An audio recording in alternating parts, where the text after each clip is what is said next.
بسم اللہ الرحمن الرحیم۔ السلام علیکم ویورز۔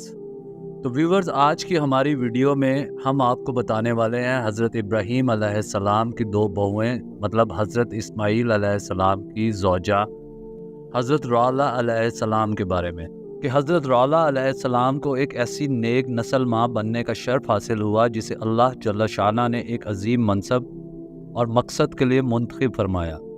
مورخین کا بیان ہے کہ حضرت اسماعیل علیہ السلام اور حضرت رعلہ علیہ السلام کو اللہ تعالیٰ نے 12 بیٹے عطا کیے، جن کی اولاد عرب کے مختلف علاقوں میں پھیل گئی۔ قریش مکہ بھی انہی کی نسل ہے۔ اور حضرت اسماعیل کی دوسری زوجہ خاتون صدا بنت سعد، کہ ان کی کون سی بات حضرت ابراہیم کو بری لگی اور انہوں نے گھر کی چوکھٹ چینج کرنے کا حکم دیا۔ تو ویورز، ہماری یہ ویڈیو سٹارٹ ہونے سے پہلے ہمارے چینل کو لائک اینڈ سبسکرائب کریں۔ جیسا کہ تاریخ کی کتابوں میں ہے کہ حضرت ابراہیم علیہ السلام نے حضرت ہاجرہ علیہ السلام اور حضرت اسماعیل علیہ السلام کو وادی فاران میں چھوڑا اور ہیبرون فلسطین کو اپنی مستقل قیام گاہ بنا لیا تھا۔ تاہم وہ حضرت ہاجرہ اور حضرت اسماعیل علیہ السلام سے ملنے کے لیے گاہے بگاہے وادی فاران میں آتے رہتے تھے۔ اسی طرح طویل عرصہ گزر گیا۔ اسی دوران میں شہر مکہ آباد ہو گیا۔ حضرت اسماعیل علیہ السلام بنو جرہم میں پلتے بڑھتے رہے۔ قربانی کا واقعہ پیش آیا جس میں دونوں باپ بیٹے آزمائش میں پورے اترے۔ کعبہ شریف کی تعمیر بھی ہو گئی اور حضرت اسماعیل علیہ السلام کی شادی بھی بنو جرہم کی ایک خاتون صدا بنت سعد سے ہو گئی۔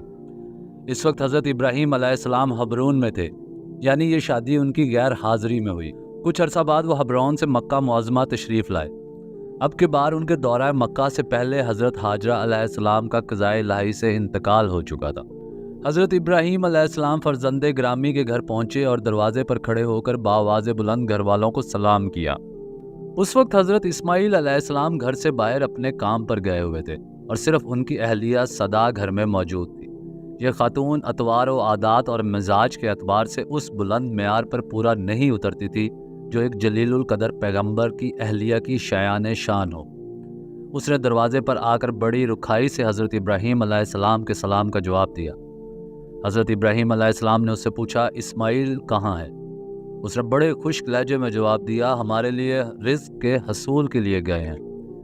حضرت ابراہیم علیہ السلام نے پوچھا، کیا تمہارے ہاں قیام کرنے کی جگہ ہے؟ صدا نے ناگواری کے ساتھ کہا، واللہ نہیں۔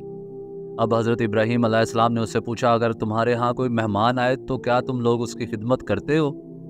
صدا نے جواب دیا، ہم تو غریب لوگ ہیں، بڑی مشکل سے گزر اوقات ہوتی ہے، مہمان کی کیا خدمت کریں گے؟ صدا نے حضرت ابراہیم علیہ السلام کو گھر کے اندر آ کر آرام کرنے کے لیے بھی نہ کہا۔ اس پر وہ بڑے دل برداشتہ ہوئے اور صدا سے کہا، اسماعیل گھر آئے تو اسے سلام دینا اور میرا یہ پیغام دینا کہ اپنے گھر کی چوکھٹ بدل ڈالے۔ یہ فرما کر حضرت ابراہیم علیہ السلام مکہ سے حبرون واپس چلے گئے۔ حضرت اسماعیل علیہ السلام گھر واپس آئے تو صدا نے انہیں بتایا کہ آپ کی غیر حاضری میں ایک بوڑھے آدمی یہاں آئے تھے اور آپ کے بارے میں پوچھ رہے تھے۔ حضرت اسماعیل علیہ السلام فوراً سمجھ گئے کہ وہ بوڑھے آدمی ان کے والد گرامی تھے۔ اب ان کے استفسار پر صدا نے ساری گفتگو کی رودات سنائی جو اس کے اور حضرت ابراہیم علیہ السلام کے درمیان ہوئی تھی۔ اس کو سن کر حضرت اسماعیل علیہ السلام کو بہت دکھ پہنچا۔ ان کو یہ امید نہیں تھی کہ ان کی بیوی ان کے والد گرامی کے ساتھ ایسی بدتمیزی سے پیش آئے گی۔ ایسا رویہ تو کسی عام مہمان کے ساتھ بھی جائز نہ تھا۔ اور پھر جب صدا نے ان کے والد گرامی کا پیغام پہنچایا تو انہوں نے فرمایا کہ وہ بوڑھے آدمی میرے والد بزرگوار تھے اور جو پیغام انہوں نے دیا ہے اس کا مطلب یہ ہے کہ میں تمہیں طلاق دے دوں، لہٰذا میں ان کے حکم کی تعمیل تمہیں طلاق دیتا ہوں، تم اپنے گھر والوں کے پاس جا سکتی ہو۔ اس واقعے کے کچھ عرصے بعد حضرت اسماعیل علیہ السلام نے بنو جرہم کی ایک اور خاتون رعلہ بنت مزاز سے شادی کر لی۔ وہ نہایت نیک سیرت اور خوش اطوار خاتون تھیں۔ انہوں نے چند دنوں کے اندر ہی ثابت کر دیا کہ وہ حقیقی معنوں میں اللہ کے ایک جلیل القدر نبی کی اہلیہ بننے کی اہل ہیں۔ اس شادی کے کافی عرصے بعد ایک دن حضرت ابراہیم علیہ السلام اچانک مکہ معظمہ تشریف لائے اور سیدھے اپنے فرزند گرامی کے گھر پہنچے۔ اتفاق سے اس دن بھی حضرت اسماعیل علیہ السلام گھر پر نہیں تھے۔ حضرت ابراہیم علیہ السلام نے گھر کے دروازے پر کھڑے ہو کر فرمایا، اے گھر والو، تم پر سلام اور اللہ کی رحمت ہو۔ حضرت رعلہ اپنی فراست باطینی سے پہچان گئیں کہ یہ بزرگ اللہ تعالیٰ کے خاص بندے ہیں اور ان کا حضرت اسماعیل علیہ السلام سے قریبی تعلق ہے۔ انہوں نے بڑے تپاک سے حضرت ابراہیم علیہ السلام کے سلام کا جواب دیا اور ان کو گھر کے اندر تشریف لانے کی دعوت دی۔